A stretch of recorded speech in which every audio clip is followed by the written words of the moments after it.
Welcome friends. आइए आज हम आपका स्वागत करते हैं ऑटोमोबाइल के इस नए लेक्चर में। इसमें आज हम लोग पढ़ने वाले हैं पावर स्टीयरिंग के बारे में। पावर स्टीयरिंग क्या होता है उसके बारे में थोड़ा सा हम आपको ओवरव्यू देते हैं। पिछले क्लास में हम लोग पिछले वीडियो में हमने देखा था कि कितने तरह के अलग अलग तरह के आपका स्टीयरिंग गियर बॉक्स कितने अलग अलग तरह के होते हैं, ठीक है। जिसमें से हम लोग के सिलेबस में दो ही स्टीयरिंग गियर बॉक्स पढ़ना था। एक हमारा रैक एंड पिनियन टाइप था और एक जो हमारा था वो था हमारा रिसर्कुलेटिंग बॉल टाइप, ठीक है। तो ये दोनों के बारे में हमने चर्चा कर लिया है, ठीक है, आपको मिल गया है। अब आते हैं हमारा जो ये टॉपिक जो होगा वो होगा पावर स्टीयरिंग के बारे में। तो जो चीज़ें हमने गियर बॉक्स के बारे में जो पढ़ा था स्टीयरिंग गियर बॉक्स के बारे में, वो उसमें हमारा क्या था कि रैक एंड पिनियन सिस्टम को हम लोग पहले देख चुके हैं कि कैसा होता है, ठीक है।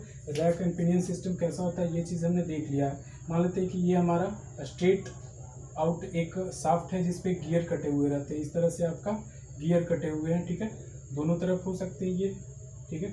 इसके मेस में जो है आपका एक और गियर आता है जो कि जुड़ा हुआ रहेगा शाफ्ट से, आपका स्टीयरिंग कॉलम के शाफ्ट से ये घूमता है, तभी ये जैसे आपका इस तरह के मूवमेंट ले पाता है, ठीक है।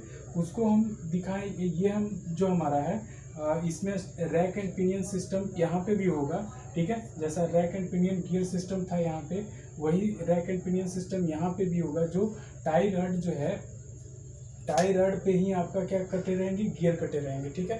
टाई रड का जो ये वाला पोर्शन है, ये वाला जो पोर्शन है, इस पे आपका गियर कटे हुए हैं, ठीक है।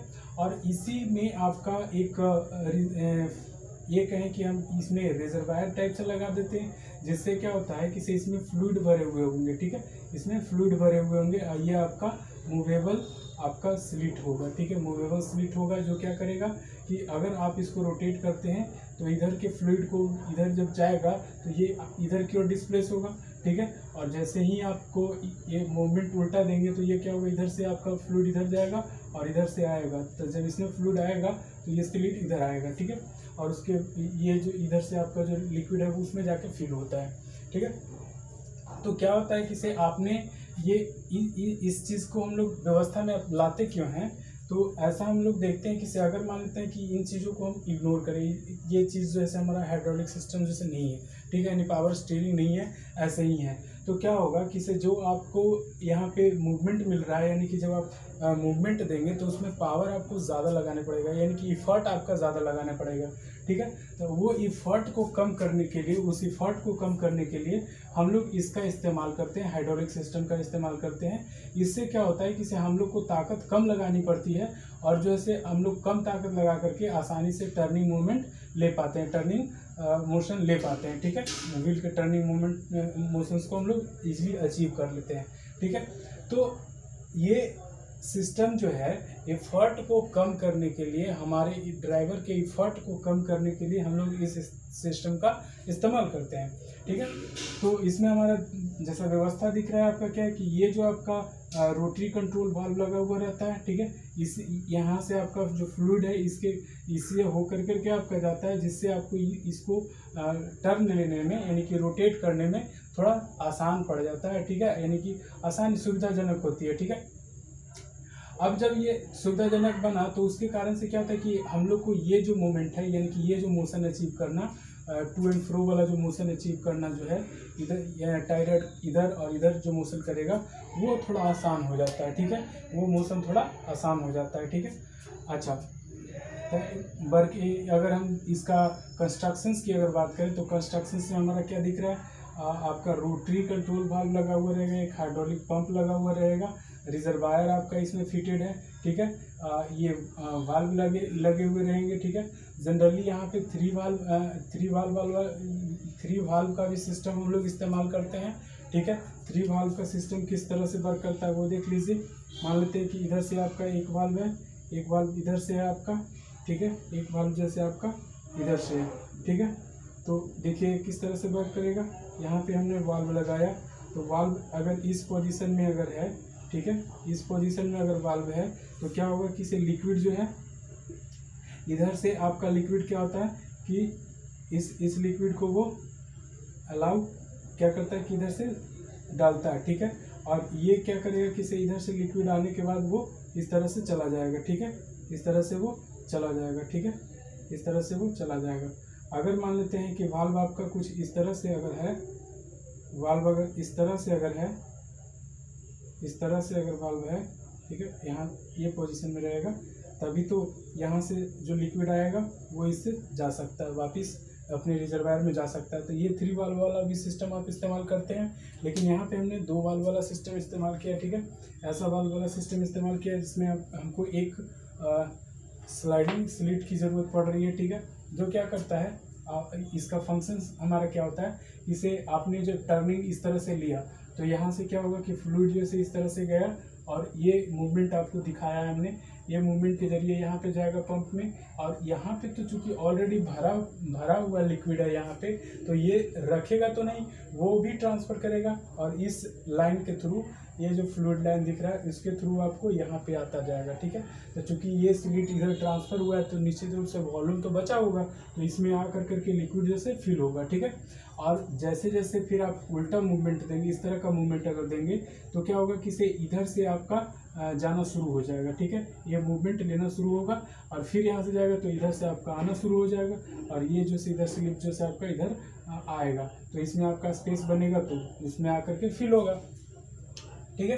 तो इससे हमारा जैसे काम आसान हो जाएगा, ठीक है, और फ्लूइड भी आपका एज इट इज़ बचा हुआ रहेगा, ठीक है।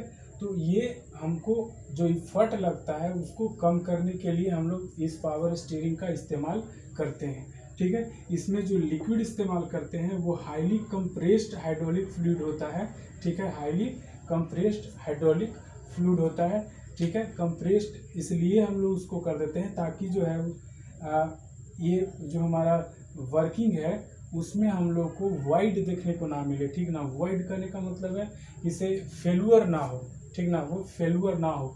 अगर मान लेते अगर मान लेते कंप्रेसिबल रहेगा, अगर कंप्रेसिबल करने का मतलब है कि अनकम्प्रेस्ड रहेगा, तो वो कंप्रेस हो सकता है ना, तो जब ये फ्लूइड आएगा यहाँ पे तो ये कंप्रेस हो कर करके यहीं पे रहेगा, यहाँ से जाने की ज़रूरत नहीं पड़ेगी, है ना। तो जाने की ज़रूरत नहीं पड़ेगी तो फिर आपका रिटर्न जब आप कर रहे होंगे तो वो तो कंप्रेस हो करके नहीं सकता है, तो रिटर्निंग में भी वो पूरा नहीं आ पाएगा, ठीक है। तो वहाँ पे फेलुअर हमारा होने के चांसेस होते हैं। तो ये चीज़ें हैं जो हम लोग को क्या करता है, जब कंप्रेस किया हुआ रहता है, ऐसे ही ज़्यादातर लिक्विड जैसे इनकम्प्रेसिबल ही होता है, ठीक है, यानी कि उसको कंप्रेस करने की ज़रूरत पड़ती नहीं है। लेकिन हम सारा चीज़ का इस्तेमाल तो नहीं करते हैं, लेकिन ऑयल का इस्तेमाल इसमें इसलिए इस्तेमाल करते हैं ताकि ये जैसे क्रोजन ना हो जाए, जो टंकी आपका बना हुआ रहेगा वो क्रोज ना कर जाए, ठीक है, इसीलिए हम लोग ऑयल का इस्तेमाल करते हैं, ठीक है। अच्छा, अब यहाँ से जो आपने रोटरी मोशन देते हैं तो ये रोटरी मोशंस के कारण से ये जो है आपका टू एंड फ्रो मोशन में कन्वर्ट हो जाता है, उसके वजह से आपका यहाँ पे टर्निंग मोशन मिल पाता है, ठीक है। टायरट के जो आपका टू एंड फ्रो मोशन है यानी कि लीनियर मोशन है, उसके कारण से आपको उसको टर्निंग मोशन मिल पाता है व्हील को, ठीक है। तो ये हमारा था पावर स्टीयरिंग की कहानी, ठीक है। अच्छा, अब पावर स्टीयरिंग में ये चीज़ तो हम लोग समझ गए कि इसका वर्किंग कैसा होगा, ये जो है से किस बेसिस पे आपका कैसा काम कर रहा है, ये चीज़ तो देख लिए। अब बात करते हैं कि इसे अगर हम चाहें तो क्या इसमें कुछ और इंट्रोड्यूस कर सकते हैं, तो हाँ कर सकते हैं। आप इलेक्ट्रिक सिस्टम लगा सकते हैं, इलेक्ट्रिक सिस्टम लगाइएगा तो थोड़ा सा इफर्ट और कम हो जाएगा, क्योंकि जैसे ही आप मूवमेंट देना चाहेंगे वैसे ही आपका क्या होगा, वो ऑटोमेटिकली जो है रोटेट होना शुरू हो जाएगा, ठीक है। और इधर की रोटेशन देंगे तो इधर की रोटेशन शुरू हो जाएगा, ठीक है, वो पावर के थ्रू, ठीक ना, यानी कि इलेक्ट्रिकल सिस्टम के थ्रू। और हाफ इलेक्ट्रिकल सिस्टम और हाफ जो है फ्लूइड सिस्टम भी इस्तेमाल किया जा सकता है, लेकिन उसके लिए आपका अरेंजमेंट दूसरा होगा, ठीक है। तो हम लोग के सिलेबस में ये चीज़ें पढ़ने के लिए दिया गया है। पावर स्टीयरिंग में आपको हाइड्रोलिक वाला जो है आपको पढ़ने के लिए दिया गया, इलेक्ट्रिकल वाला आपको नहीं दिया। इलेक्ट्रिकल सिस्टम, इलेक्ट्रिक पावर जो होता है उसका जो स्टीयरिंग सिस्टम होता है वो आपको पढ़ना नहीं है, ठीक है। तो हम लोग इसको कंप्लीट करते हैं, इससे आपको क्वेश्चन पूछे जाते हैं, तो इसको आप कर लीजिएगा। और इसके बाद जो हम लोग टॉपिक पढ़ने वाले हैं वो अलाइनमेंट के बारे में पढ़ने वाले हैं। यहाँ पे अलाइनमेंट कैसा होगा, ठीक है। कभी कभी यहाँ पे हम लोग ये इस्तेमाल करते हैं क्या, सब स्टब एक्सल, आप स्टब एक्सेल या सब एक्सेल जो भी कहिए आप उसको, तो उसको हम लोग या फिर मैकेनिज्म इस्तेमाल करते हैं जिस पे हम लोग किंग पिन को अरेंज करते हैं, किंग पिन को सेट करते हैं, ठीक है, या अलाइनमेंट देते हैं। ये कहें हम लोग कास्टर क्या होता है, कैम्बर क्या होता है, वो हम लोग अगले वीडियो में बात करेंगे। आज के लिए इतना ही। ये हमारा पावर स्टीयरिंग की कहानी थी जो ख़त्म हो गई, ठीक है। इसका आपको PDF प्रोवाइड कर दिया जाता है। Thank you.